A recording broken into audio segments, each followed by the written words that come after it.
Filosofía desatada. Si España lleva siglos buscando su lugar, es posible que estemos mirando en la dirección equivocada. Con esta pregunta arrancamos un viaje para desentrañar uno de los enigmas más persistentes de nuestra historia: ¿por qué un país con tanta riqueza cultural y histórica y geográfica sigue dividido, fragmentado, como si le faltara algo esencial? En España invertebrada, Ortega y Gasset planteó una idea radical.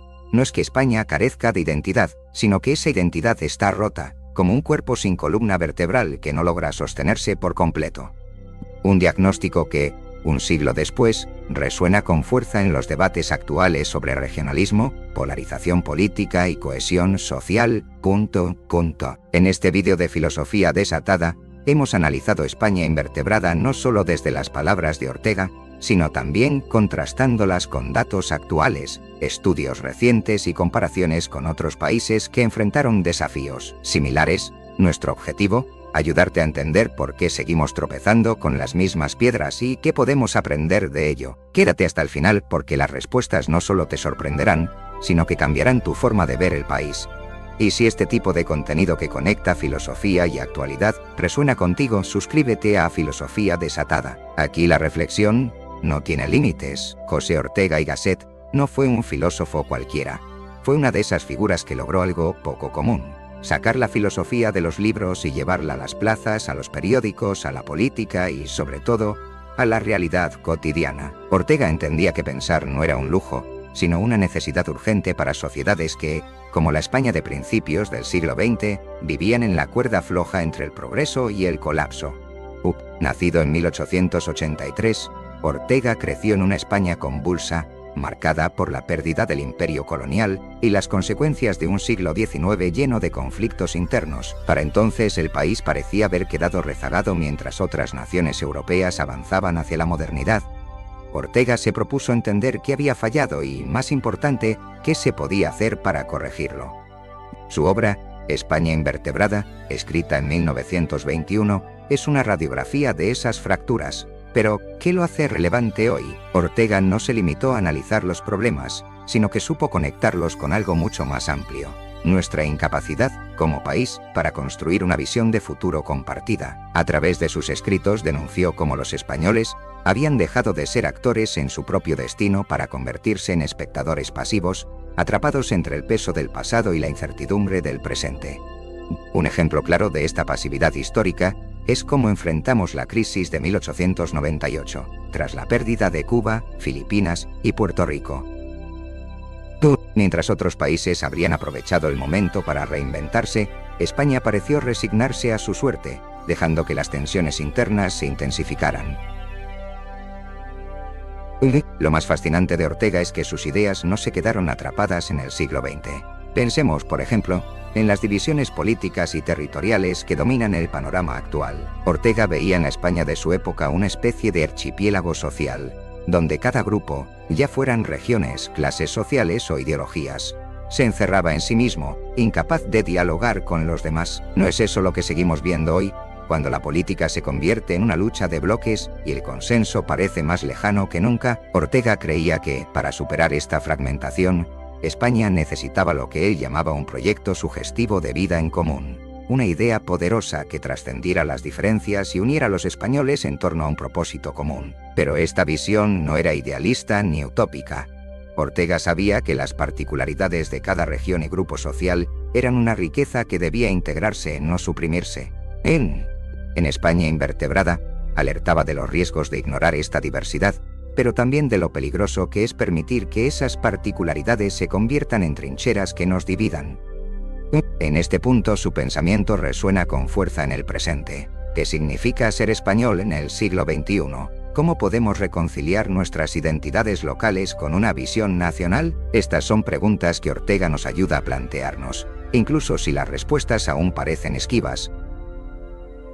Ortega no fue solo un filósofo, sino también un pedagogo de la realidad. A través de su obra, buscó enseñar a los españoles a mirar más allá de lo inmediato, a reflexionar sobre las raíces de nuestros problemas y a imaginar soluciones que estuvieran a la altura de nuestra historia. Y tal vez esa sea la lección más valiosa que nos deja: No basta con diagnosticar los problemas de un país, es necesario comprometerse con su transformación. Eso es lo que hace que Ortega siga siendo tan actual. Sus ideas no son respuestas cerradas, sino un llamado a la reflexión y la acción, un recordatorio de que la filosofía puede y debe ser una herramienta para cambiar el mundo. Imaginen un cuerpo humano sin columna vertebral, un conjunto de órganos, músculos y extremidades, cada uno con su función, pero sin la estructura que los conecte ni el soporte que los mantenga en equilibrio. Es un cuerpo incapaz de moverse, de sostenerse, de actuar como un todo. Así veía Ortega España en España invertebrada. Un país con grandes talentos y riquezas, pero sin cohesión, sin ese eje central que permita a todas sus partes trabajar juntas hacia un mismo objetivo. La metáfora de la columna vertebral nacional no es solo un recurso literario, es una imagen poderosa que encapsula el diagnóstico de Ortega sobre los problemas de cohesión en España. Para él, la columna vertebral representaba un proyecto común, una idea compartida que sirviera de base para la unidad. Sin esta columna, España se fragmentaba en intereses particulares, ya fueran regionales, políticos o sociales, incapaces de conectarse de manera significativa. Ortega escribió España invertebrada en un contexto histórico.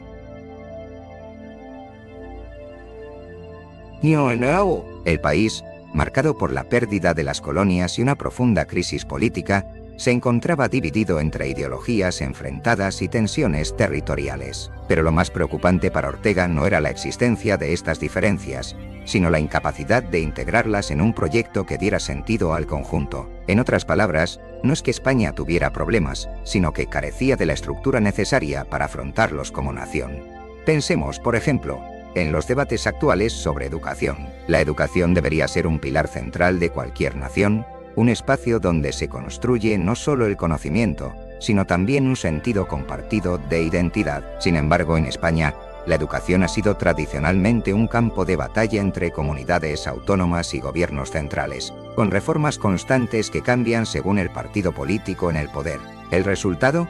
Un sistema fragmentado que refuerza las diferencias en lugar de fomentar la cohesión.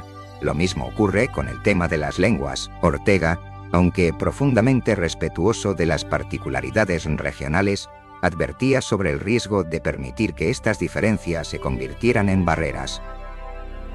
Hoy, el uso de las lenguas cooficiales, lejos de ser un elemento integrador, sigue siendo objeto de polémica. En lugar de ser una riqueza que conecte a los ciudadanos, a menudo se presenta como un motivo de separación. Y luego están los derechos autonómicos, uno de los grandes temas de nuestro tiempo. Ortega ya veía cómo las regiones de España funcionaban como islotes desconectados, cada una persiguiendo sus propios intereses sin preocuparse demasiado por el conjunto. Aunque el modelo autonómico actual ha permitido un nivel de autogobierno que sería inimaginable en la época de Ortega, las tensiones persisten. La falta de un consenso claro sobre qué significa ser una nación unida, pero diversa, continúa siendo una fuente de conflicto. Y siendo una fuente de conflicto. Lo más interesante de esta metáfora es que no apunta únicamente a las diferencias entre regiones o partidos políticos. También refleja una fractura más profunda, la desconexión entre los ciudadanos y el Estado, entre la sociedad y las instituciones. Ortega creía que, sin una columna vertebral nacional, el esfuerzo individual por construir un país se disolvía en una especie de caos, donde cada grupo miraba por sí mismo, dejando al conjunto sin dirección ni propósito. Entonces, ¿qué significa construir esa columna vertebral en el siglo XXI? Tal vez se trate de encontrar puntos de conexión en lugar de insistir en las diferencias. Ortega no pedía uniformidad ni homogeneidad. Entendía que la diversidad era parte esencial de España.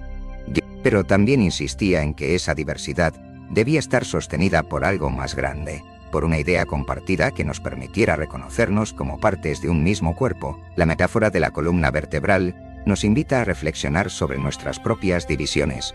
No basta con señalar los problemas o con culpar a las otras partes del cuerpo. La pregunta, que permanece vigente, es cómo podemos convertir esas diferencias en una fuente de fuerza en lugar de fragmentación. Esa es, quizás, una de las grandes lecciones de Ortega. La cohesión no es un regalo que se nos da, es un esfuerzo constante que debemos construir juntos. Cuando Ortega observaba España, veía algo que describía como un individualismo extremo, una tendencia a que cada parte del país priorizara sus propios intereses por encima de los del conjunto. Para él, este era el corazón del problema. Una nación no puede sostenerse si sus componentes actúan como compartimentos estancos, ignorando que forman parte de un todo mayor. Este diagnóstico se aplica perfectamente a la realidad actual. España es un país rico en particularidades, regiones con tradiciones milenarias, lenguas propias y una identidad profundamente arraigada en lo local. Pero esta diversidad, que podría ser nuestra mayor fortaleza, a menudo se convierte en una fuente de división. Ortega no rechazaba estas particularidades, al contrario, reconocía su valor. Sin embargo, advertía que cuando estas particularidades se convierten en el único foco de atención, se corre el riesgo de perder de vista el propósito común que debería unir a todos. Pensemos en los debates actuales sobre la financiación autonómica. En muchas ocasiones, hemos visto cómo comunidades autónomas reclaman más recursos, argumentando que contribuyen más al sistema de lo que reciben a cambio.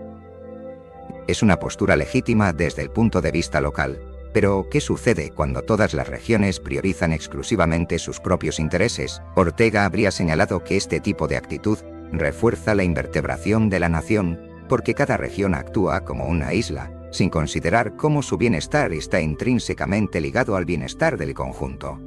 Lo mismo ocurre con los conflictos en torno al uso de las lenguas cooficiales. Mientras que en Cataluña, el País Vasco o Galicia se lucha por proteger y promover sus idiomas, en otras partes de España se perciben estas políticas como una amenaza a la unidad nacional, que sienta ariaspas políticas como una amenaza a la unidad nacional. Ortega habría entendido este dilema como un ejemplo de cómo las particularidades locales, en lugar de integrarse en un proyecto nacional, terminan compitiendo con él. Para él, la clave no era suprimir estas diferencias, sino encontrar un equilibrio en el que pudieran coexistir dentro de un marco común. Ortega también ponía el foco en las élites, tanto políticas como culturales. Según él, las élites tenían la responsabilidad de liderar un proyecto nacional, de ofrecer una visión que integrara las diferentes partes del país. Sin embargo, en lugar de construir esa cohesión, a menudo han contribuido a agravar las divisiones. Basta con mirar el panorama político actual, donde los partidos parecen más preocupados por asegurar el apoyo de sus bases locales que por construir consensos a nivel nacional. Este es otro reflejo del individualismo extremo que Ortega describía, una falta de visión de conjunto que nos impide avanzar como país. En este contexto cabe preguntarse qué significa realmente ser una nación. Ortega creía que una nación no es simplemente un territorio o una historia compartida. Es sobre todo un proyecto que debe ser lo suficientemente inclusivo y atractivo para que todos sus miembros quieran formar parte de él. Sin ese proyecto, lo que queda es un conjunto de particularidades aisladas, incapaces de sostenerse como un todo. Un ejemplo ilustrativo podría ser la crisis económica de 2008. Durante esos años, España enfrentó desafíos enormes que requerían una respuesta coordinada. Sin embargo, lo que vimos fue un país fragmentado, donde cada comunidad autónoma, cada grupo de interés, priorizaba su propia supervivencia. Ortega habría señalado este episodio como un síntoma de la falta de cohesión nacional, de nuestra incapacidad para actuar juntos en momentos de crisis. La falta de un proyecto común no solo afecta la política o la economía, también tiene consecuencias sociales. Ortega describía a las masas como un grupo desorganizado, pasivo, que espera soluciones desde fuera en lugar de participar activamente en la construcción del país. Esto se traduce en una falta de implicación ciudadana en cuestiones fundamentales, desde la educación hasta la sanidad, pasando por la política local y nacional. Entonces, ¿cómo podemos superar este individualismo extremo? Ortega no ofrecía soluciones simples, pero su pensamiento nos invita a reflexionar sobre la necesidad de un cambio de enfoque. Tal vez el primer paso sea reconocer que nuestras particularidades no tienen por qué estar en conflicto con el proyecto común. Al contrario, pueden ser su mayor fortaleza, siempre y cuando sepamos integrarlas en una visión compartida. Una visión que, como decía Ortega, actúe como esa columna vertebral que España tanto necesita. El regionalismo y el nacionalismo son dos caras de una misma moneda que han acompañado a España a lo largo de su historia. Por un lado, reflejan la riqueza de un país diverso, con culturas, lenguas y tradiciones que son únicas en el mundo. Por otro, han sido una fuente constante de tensión y división. Ortega y Gasset, en su diagnóstico sobre España, entendió esta dualidad mejor que nadie. Reconoció el valor de las particularidades regionales, pero también alertó sobre el peligro de que éstas se convirtieran en fuerzas centrífugas, capaces de romper el proyecto nacional. Para Ortega, el regionalismo no era un problema en sí mismo. De hecho, veía en la diversidad regional un elemento esencial de la identidad española. Cataluña, el País Vasco, Galicia, Andalucía. Cada región aporta algo único al mosaico que es España, pero Ortega insistía en que estas particularidades debían integrarse en un proyecto común, porque, de lo contrario, el país corría el riesgo de fracturarse. La riqueza cultural y lingüística, en lugar de unir, podía convertirse en un motivo de enfrentamiento. Un ejemplo contemporáneo de esta tensión es Cataluña. Durante años, la región ha sido un símbolo de prosperidad económica y dinamismo cultural, pero también el epicentro de debates sobre independencia y autonomía. Ortega habría interpretado esta situación como una manifestación de lo que él llamaba el aislamiento de las partes. Cuando una región se ve a sí misma como completamente independiente del conjunto, se pierde la cohesión que sostiene a la nación. Al mismo tiempo, habría reconocido la necesidad de abordar las demandas catalanas con sensibilidad, entendiendo que no se puede construir una España cohesionada ignorando las particularidades de una de sus partes más importantes. El caso del País Vasco es otro ejemplo claro. Con una lengua propia, el euskera, y una identidad profundamente arraigada, el País Vasco ha sido históricamente una región que ha luchado por mantener su autonomía. Sin embargo, el desafío siempre ha sido cómo equilibrar este deseo de autogobierno con la necesidad de formar parte de un proyecto nacional. Ortega veía en estas tensiones no solo un problema político, sino también una cuestión filosófica. ¿Cómo se puede construir una unidad que respete las diferencias sin convertirse en una imposición? Ortega también se adelantó a muchos de los debates actuales al advertir sobre los riesgos de un nacionalismo excluyente. Para él, tanto el nacionalismo centralista como el regional eran igualmente peligrosos y llevaban a una visión estrecha de la identidad. El nacionalismo centralista tiende a ignorar las particularidades regionales, mientras que el regional, llevado al extremo, puede fragmentar la nación en partes inconexas. En este sentido, su pensamiento sigue siendo relevante para entender los desafíos de España en el siglo XXI. La clave, según Ortega, está en encontrar un equilibrio. Las diferencias regionales no tienen por qué ser una amenaza para la unidad nacional. Al contrario, pueden ser una fuente de fortaleza, pero esto requiere un esfuerzo por parte de todas las partes. Las regiones deben reconocer que su identidad no se pierde al formar parte de un proyecto mayor, y el Estado debe garantizar que ese proyecto sea inclusivo y respetuoso con la diversidad. Un ejemplo positivo de este equilibrio podría encontrarse en la transición democrática de España. En ese periodo, se diseñó un modelo autonómico que buscaba reconocer las particularidades regionales sin romper la unidad del país. Aunque no ha sido perfecto y ha generado tensiones, es un intento de responder a los dilemas que Ortega planteaba. Hoy, ese modelo necesita ser revisado y adaptado a las realidades del siglo XXI, pero la lección sigue siendo válida. La unidad no se construye desde la imposición, sino desde el diálogo y la integración. Finalmente, el pensamiento de Ortega nos invita a reflexionar sobre lo que significa pertenecer a una nación diversa. Ser español no implica renunciar a las identidades locales, sino entender que éstas forman parte de un todo más grande. Es un recordatorio de que la riqueza de España está precisamente en su diversidad y que el desafío no es eliminar las diferencias, sino aprender a vivir con ellas de manera constructiva. En palabras de Ortega, la unidad de una nación no es la eliminación de las diferencias, sino su armonización. Una lección que, un siglo después, sigue siendo crucial para construir una España verdaderamente cohesionada. Ortega y Gasset fue tajante en su diagnóstico. Las élites políticas e intelectuales tienen una responsabilidad crucial en el destino de una nación. En España invertebrada, no dudó en culparlas por su incapacidad para liderar un proyecto nacional integrador.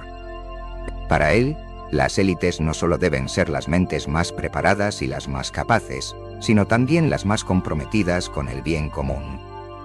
Sin embargo, en la España de su tiempo, Ortega observaba un fenómeno que, lamentablemente, parece persistir en la actualidad: el desinterés de las élites por construir un proyecto colectivo y su tendencia a priorizar intereses personales o grupales. En la España de principios del siglo XX, Ortega veía unas élites desconectadas de la realidad del país, intelectuales encerrados en sus torres de marfil, incapaces de conectar sus ideas con las necesidades de la gente. políticos más preocupados por conservar sus privilegios que por resolver los problemas estructurales del país. Y, quizás lo más grave, una ausencia casi total de visión a largo plazo. En lugar de liderar, estas élites se dedicaban a gestionar lo inmediato, dejando que el país navegara sin rumbo.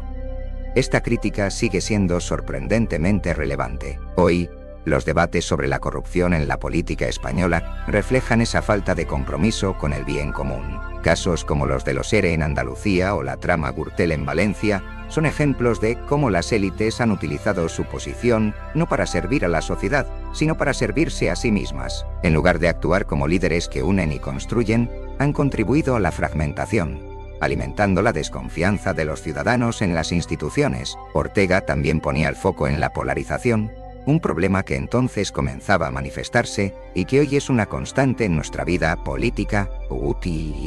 Para él, las élites tenían la obligación de encontrar puntos de consenso, de construir puentes entre las diferentes partes del país. Sin embargo, lo que vemos con frecuencia es lo contrario. Líderes políticos que alimentan la división porque les resulta más rentable a corto plazo. Ortega habría considerado esto un síntoma de invertebración, porque sin una élite capaz de liderar con visión de conjunto, una nación carece del eje necesario para sostenerse. El papel de los intelectuales tampoco queda exento de crítica. Ortega creía que las élites culturales e intelectuales tenían un deber especial: ayudar a la sociedad a comprenderse a sí misma, a reflexionar sobre su identidad y sus desafíos. Sin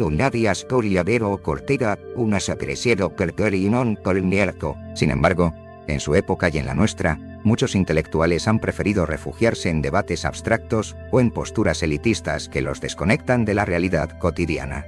La falta de una conexión auténtica entre las élites culturales y la sociedad es otro de los factores que, según Ortega, contribuye al fracaso de un proyecto nacional. ¿Hay esperanza para revertir esta situación? Ortega creía que sí, pero con una condición: las élites deben recuperar su sentido de responsabilidad. Deben dejar de lado la tentación del beneficio inmediato y comprometerse con un proyecto de largo plazo que integre a todas las partes del país. Esto no significa eliminar las diferencias o los intereses individuales, pero sí subordinarlos a una visión más amplia, una que abarque y beneficie al conjunto. Un ejemplo que Ortega habría considerado interesante es el de la transición democrática. En ese momento crucial de la historia de España, las élites políticas, pese a sus diferencias ideológicas, lograron encontrar puntos de consenso para construir un marco que permitiera convivir a una nación fragmentada. Aunque el proceso no fue perfecto, representa un caso en el que las élites asumieron su responsabilidad de liderar hacia un objetivo común. Sin embargo, desde entonces, esa capacidad de liderazgo parece haberse diluido, y el país ha vuelto a caer en dinámicas de confrontación y cortoplacismo. Ortega nos deja una lección importante. El liderazgo no se define solo por ocupar un cargo o tener influencia, sino por la capacidad de imaginar un futuro compartido y trabajar para alcanzarlo. Las élites tienen el privilegio del conocimiento y los recursos, pero ese privilegio conlleva una responsabilidad. En palabras del propio Ortega, ser de los mejores significa servir más, una idea que en estos tiempos de fragmentación y desconfianza sigue siendo tan necesaria como hace un siglo. Ortega y Gasset tenía una idea clara y contundente. El destino de un país no lo definen únicamente sus líderes o sus élites, sino también la actitud de su pueblo. En España invertebrada, Ortega introdujo el concepto de masa para describir a ese sector de la sociedad que, según él, se comporta de manera pasiva, desinteresada en el devenir de la nación. Esta pasividad, decía Ortega, no solo era un problema de su época, sino un rasgo estructural que impedía a España construir un futuro sólido. Pero, ¿qué quería decir Ortega con masa? No se refería a las clases populares ni a un grupo económico en particular, sino a una actitud que podía encontrarse en todos los estratos sociales. Para Ortega, la masa eran aquellos ciudadanos que, en lugar de participar activamente en la construcción de su país, adoptaban una posición de espectadores, dejando que otros tomaran las decisiones importantes. Este comportamiento, según él, era uno de los síntomas más claros de la invertebración de España. Si trasladamos esta idea al presente, encontramos ecos claros de lo que Ortega describía. Pensemos, por ejemplo, en los niveles de participación electoral. Aunque en ocasiones han sido elevados, también hemos visto cómo la abstención se convierte en un fenómeno significativo en momentos críticos. Esto no solo refleja descontento o desencanto con la política, sino también, en muchos casos, una falta de implicación activa en el destino del país. Otro ejemplo lo encontramos en la desconexión entre los ciudadanos y las instituciones. Según diversas encuestas, una parte importante de la población española desconfía de los partidos políticos, del sistema judicial e incluso de los medios de comunicación. Ortega habría interpretado esta desconfianza como una señal de pasividad. En lugar de implicarse para cambiar las cosas, muchos ciudadanos optan por el desinterés o la resignación. Y no se trata solo de política. Ortega veía esta pasividad en aspectos culturales, sociales e incluso económicos. Hoy podríamos hablar de la falta de movilización en torno a problemas fundamentales como la educación, la sanidad o el cambio climático. En lugar de asumir un papel activo, muchos ciudadanos esperan que alguien más se encargue de resolver estos desafíos, perpetuando así la inercia que Ortega describía. Ortega creía que la pasividad de la masa tenía dos causas principales. La primera era la falta de un proyecto común que motivara a los ciudadanos a actuar. Sin una meta clara, decía Ortega, es fácil caer en el desinterés. La segunda causa era la comodidad. Cuando la sociedad alcanza un cierto nivel de estabilidad, las personas tienden a conformarse, dejando de lado la participación activa en los asuntos públicos. A pesar de su crítica, Ortega no era pesimista. Creía que la masa podía transformarse, pero esto requería liderazgo y educación. Las élites, según él, tenían el deber de inspirar a los ciudadanos, demostrarles que su participación era esencial para el progreso del país. En otras palabras, la pasividad no era un destino inevitable, sino un desafío que podía superarse con el esfuerzo adecuado. Hoy esta idea sigue siendo relevante. Si bien es cierto que muchos ciudadanos han adoptado una postura pasiva, también hemos visto momentos en los que el pueblo español ha demostrado una capacidad increíble para movilizarse. Pensemos, por ejemplo, en el espíritu solidario que surgió durante la crisis económica de 2008 o en la respuesta ciudadana ante los desastres naturales. Estos ejemplos muestran que, aunque la pasividad puede ser un problema, también hay un potencial enorme para la acción colectiva. La pregunta entonces es cómo podemos canalizar ese potencial. Ortega nos da una pista. La clave está en construir un proyecto común que sea lo suficientemente inspirador como para movilizar a las personas. Esto requiere un liderazgo comprometido, pero también una ciudadanía que esté dispuesta a asumir su parte de responsabilidad. En última instancia, Ortega nos invita a reflexionar sobre nuestro propio papel en la sociedad. ¿Somos meros espectadores o estamos dispuestos a participar activamente en la construcción del país que queremos? La respuesta a esta pregunta no solo define nuestra actitud como individuos, sino también el futuro de España como nación. Porque, como decía Ortega, el hombre no tiene naturaleza, tiene historia, y esa historia la escribimos todos, tanto en nuestros actos como en nuestras omisiones. Reconstruir una nación no es un proceso fácil ni inmediato. Es un esfuerzo que requiere voluntad colectiva, liderazgo firme y, sobre todo, un proyecto común que inspire a sus ciudadanos a mirar más allá de sus diferencias. Ortega y Gasset, en su análisis sobre España, veía la construcción de esta columna vertebral como la única forma de superar la invertebración que describió en su obra. Pero, ¿cómo se logra esto? ¿Qué significa realmente crear ese proyecto integrador que dé sentido a la diversidad de un país como España? Para Ortega, la clave estaba en reconocer las particularidades de cada región y grupo social, no como un obstáculo, sino como una riqueza que debía integrarse en un marco común. España, decía, no necesita eliminar sus diferencias, sino aprender a vivir con ellas de manera constructiva. Esto implica aceptar que la unidad no es uniformidad, sino armonía, una idea que, aunque sencilla en apariencia, requiere de un trabajo profundo y constante. Un ejemplo inspirador de cómo se puede reconstruir una nación lo encontramos en Alemania tras la reunificación en 1990. Durante décadas, el país estuvo dividido entre dos sistemas políticos, económicos y culturales completamente opuestos. La reunificación no solo supuso derribar un muro físico, sino también superar las barreras psicológicas y sociales que separaban a los ciudadanos de ambos lados. Alemania logró avanzar porque se comprometió con un proyecto común basado en la reconstrucción económica, la inversión en educación y una narrativa unificadora que enfatizaba la fortaleza del país como un todo. Otro caso notable es el de Sudáfrica tras el apartheid. En un contexto de extrema división racial y social, el liderazgo de figuras como Nelson Mandela fue fundamental para construir una nueva nación. Decía, una nueva nación.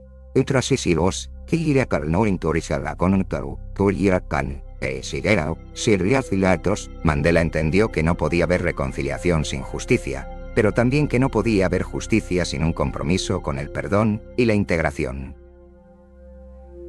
Sudáfrica adoptó un enfoque basado en la verdad y la reconciliación, un proceso imperfecto pero crucial para sentar las bases de un proyecto nacional que incluyera a todos sus ciudadanos. España tiene su propio desafío. Nuestra diversidad cultural, lingüística y regional no debe ser vista como un problema, sino como una oportunidad.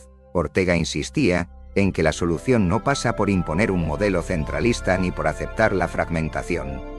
Lo que España necesita, decía él, es un proyecto sugestivo de vida en común, una idea capaz de inspirar a sus ciudadanos y darles un motivo para trabajar juntos hacia un futuro compartido. ¿Y cómo se puede construir ese proyecto en la España actual? Un primer paso sería promover una educación que fomente el conocimiento y el respeto por las diferentes culturas y tradiciones del país, pero que también refuerce los valores comunes que nos unen. Esto no significa diluir las identidades regionales, sino integrarlas en una narrativa que celebre la diversidad como parte esencial de la identidad nacional. Otro aspecto clave es el liderazgo. Ortega creía que las élites tienen la responsabilidad de guiar a la sociedad hacia esa visión compartida. Esto requiere políticos, intelectuales y líderes sociales que estén dispuestos a anteponer el interés común al beneficio particular, que trabajen por construir puentes en lugar de cavar trincheras. En un momento de polarización como el actual, este tipo de liderazgo es más necesario que nunca. Por último, es fundamental que los ciudadanos asuman su papel en este proceso. La reconstrucción de una nación no es tarea exclusiva de las élites, requiere la participación activa de todos. Ortega nos recordaba que la historia de un país la escriben sus ciudadanos no como espectadores, sino como actores que toman decisiones, que dialogan y que trabajan por un objetivo común. La experiencia de otros países nos muestra que, aunque el camino pueda ser largo y lleno de dificultades, es posible superar las divisiones y construir una nación más fuerte y cohesionada. España, con toda su riqueza y complejidad, tiene las herramientas para hacerlo. Lo único que falta es la voluntad colectiva para dar ese paso.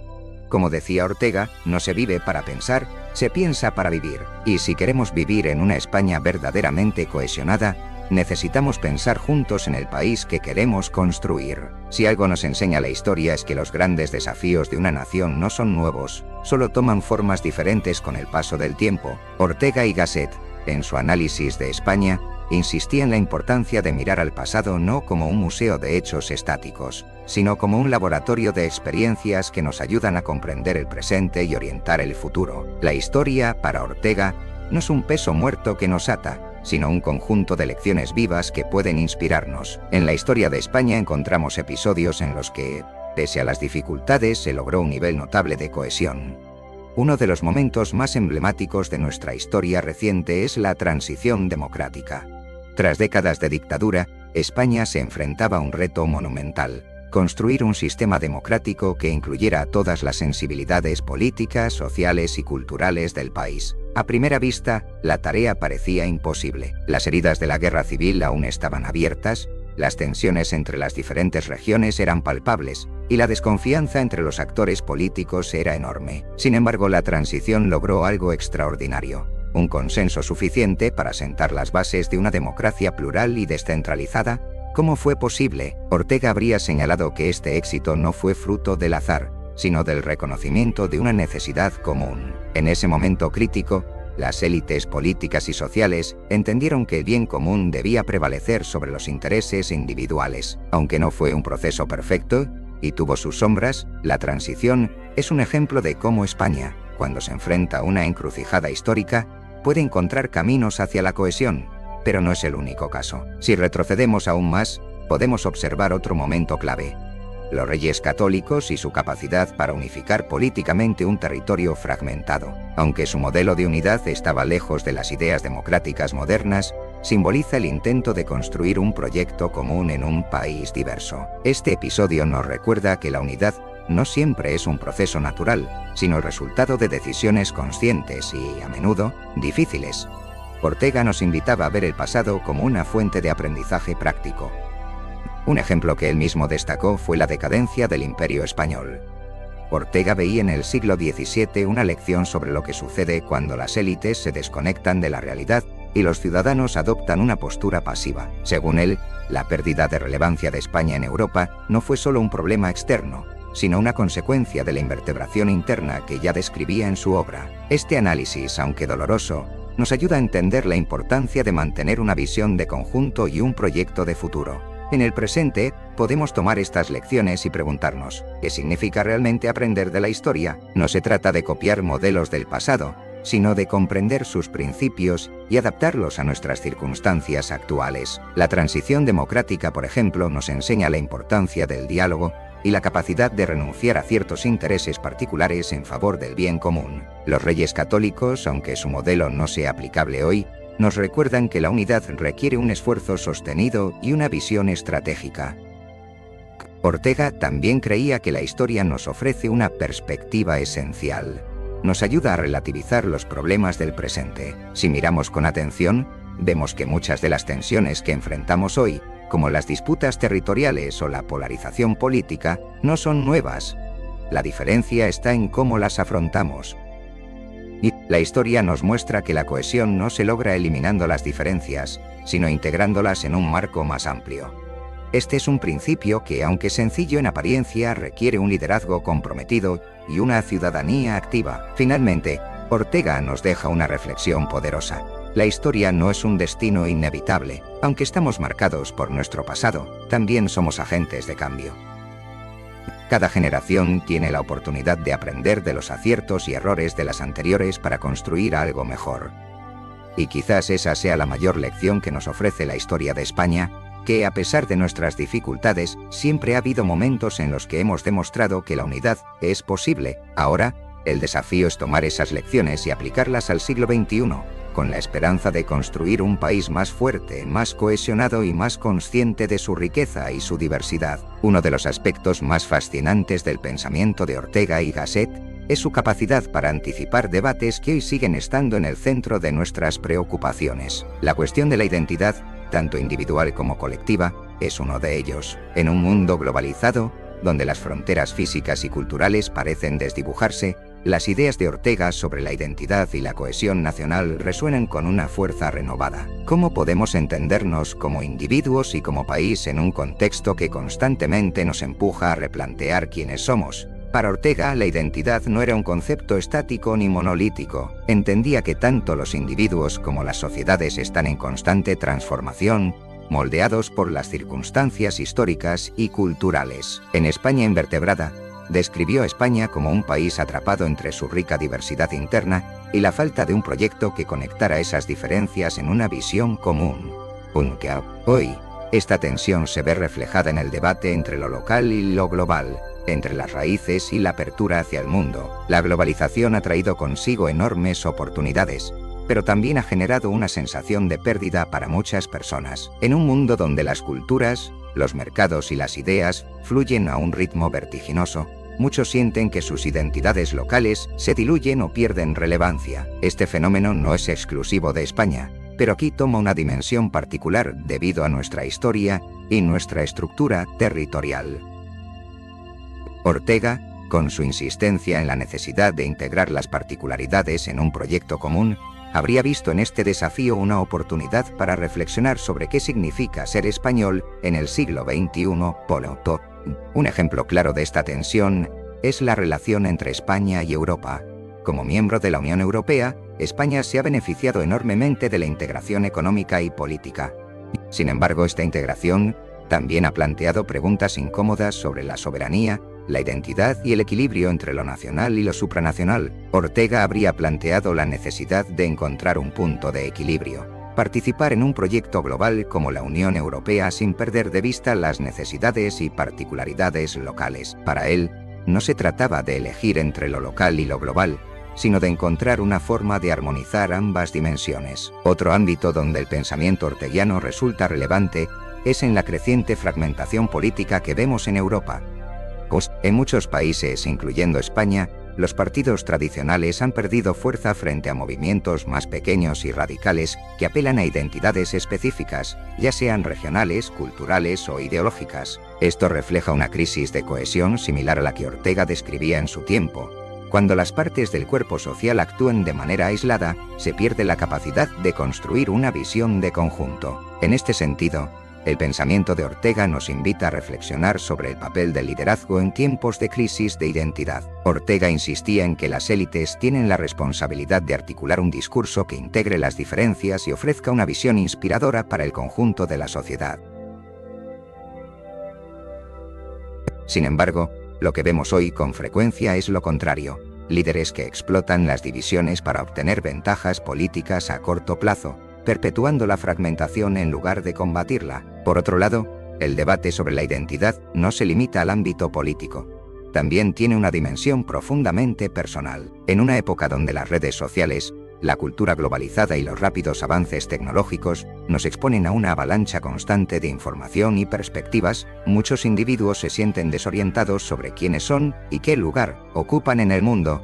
Ortega habría señalado que la solución a esta crisis de identidad no está en refugiarse en el pasado, sino en construir una narrativa personal y colectiva que sea capaz de integrar lo nuevo sin perder lo esencial. Un ejemplo interesante de cómo este debate se manifiesta es el auge de los movimientos que promueven la sostenibilidad y la vuelta a lo local.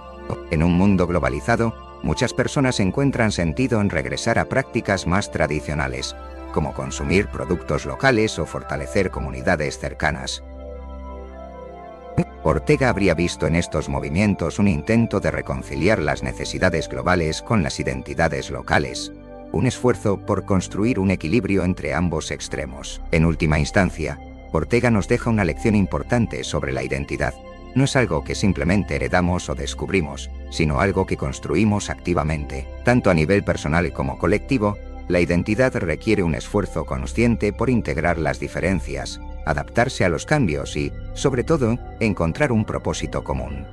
En un mundo cada vez más complejo, las ideas de Ortega sobre la cohesión y el proyecto compartido son más relevantes que nunca. Nos invitan a replantearnos quiénes somos, no como un ejercicio de nostalgia, sino como un paso esencial para construir el futuro. A lo largo de este recorrido hemos explorado las ideas de Ortega y Gasset, sus metáforas y diagnósticos, y cómo éstas siguen resonando en el corazón de nuestras preocupaciones como nación. Ortega no veía a España como un país sin valor ni posibilidades, sino como un cuerpo invertebrado, carente de ese eje que lo conectara y le diera propósito. Y ahora, tras este análisis, podemos responder a la pregunta que planteamos al inicio. Lo que nos falta como país no es talento, riqueza cultural ni historia, nos falta un proyecto común, un propósito integrador que reconozca nuestra diversidad, no como un problema, sino como una fortaleza, y que al mismo tiempo nos conecte como partes de un todo. España no necesita renunciar a sus diferencias para encontrar su unidad, pero sí necesita aprender a vivir con ellas de manera constructiva. Ortega nos enseñó que las naciones no se sostienen solo con fronteras o himnos, sino con un esfuerzo constante por construir algo más grande que la suma de sus partes. La columna vertebral que falta no es una estructura física, sino un compromiso colectivo, una visión que inspire y motive a cada uno de nosotros a actuar en favor del conjunto.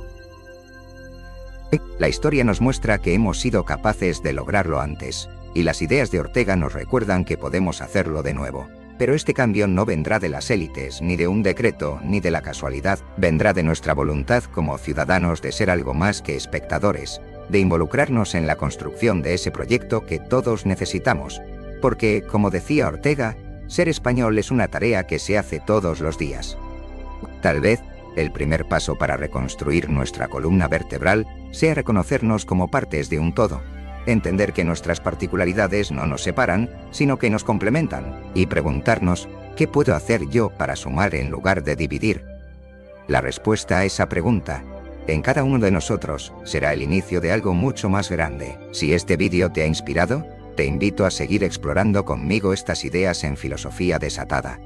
Aquí juntos desentrañamos los dilemas que nos definen como personas, como sociedad y como nación. Suscríbete para que sigamos cuestionando, aprendiendo y construyendo, porque al final pensar es vivir y vivir es construir. Nos vemos en el próximo vídeo.